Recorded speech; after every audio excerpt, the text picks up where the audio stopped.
Mas quando veio esse problema, né, da anomalia, um complexo, um problema que no final causa prejuízo para o produtor abriu muito a porta da pesquisa e dos comparativos, talvez por ter passado um período de isolamento, né, que a gente veio logo, isso aconteceu logo após a finalização da pandemia, mas a maioria dos produtores passaram a querer testar materiais, principalmente, dentro da propriedade e, é lógico, também tecnologias, né? Hoje a gente ainda tem essa dificuldade de convencer o agricultor e, para mim, o melhor campo de pesquisa é dentro da fazenda, na rotina comercial. Hoje a gente tem essa abertura com uma forma mais clara para o agricultor de que é importante para ele testar na área dele as tecnologias que estão sendo apresentadas? Olha, professor, acho que você trouxe dois exemplos super interessantes. Na época da ferrugem, o que causou muito prejuízo para os agricultores era a falta de informação. Faltava informação no mercado, então, muitas vezes ele estava até arredio. Ele não sabia o que fazer naquele momento. E hoje, quando a gente passa por um momento pós-pandemia, a gente tem excesso de informação. Então, você tem uma discrepância muito grande de você não ter acesso à informação lá em 2005, quando você teve a grande crise da ferrugem, e para a crise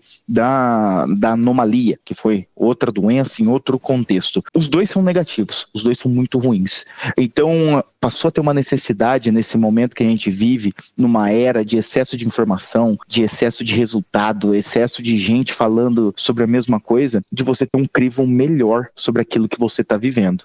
A gente sempre disse que o agricultor, como todos nós, somos meio São Tomé, só acredita vendo. Ele precisa viver aquilo para ter mais segurança para avançar, porque é um investimento muito alto, é um risco muito alto daquilo que ele põe. Quando você olha, por exemplo, o problema da anomalia, a gente estava falando de gente perdendo 30% da produção de soja devido a uma única doença, porque é uma proporção gigantesca. Se hoje ele produz 80 sacos, ele estava deixando 26 sacos na largada por causa de uma única doença. Então, ele precisava buscar uma solução rápida. Existe ainda, sim, problema de entrar no agricultor, mas principalmente quando falta clareza de qual que é a dor que você quer resolver. Muitas vezes o profissional está lá para levar uma informação que não é do interesse do cliente. A empresa põe uma meta que é para levar, por exemplo, uma solução para a doença X, mas o problema é Y. Se ele não tem a clareza que Y é aquilo que ele deseja ser resolvido, é aquilo que ele tem por demanda, você vai ter uma dificuldade de entrada. Então você está do lado do seu agricultor para conhecer aquilo que de fato é um problema para ele e a partir disso propor uma solução para um problema real, com uma solução que seja de fato efetiva e que traga um diferencial, você vai ter dificuldade sim.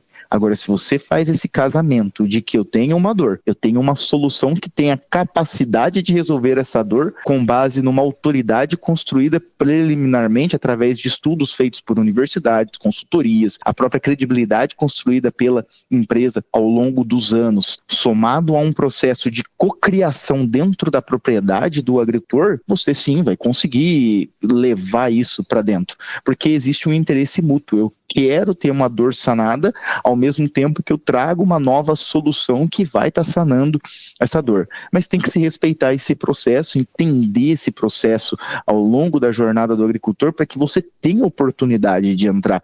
Não adianta você querer levar aquilo que ele não deseja, aquilo que ele não quer ver, ou até mesmo uma solução que não conversa com a rotina do agricultor. Vou trazer um exemplo aqui que é muito comum da gente ver. Existe uma série de produtos biológicos, por exemplo, que são incompatíveis ao tratamento de semente que demandam a aplicação de sulco.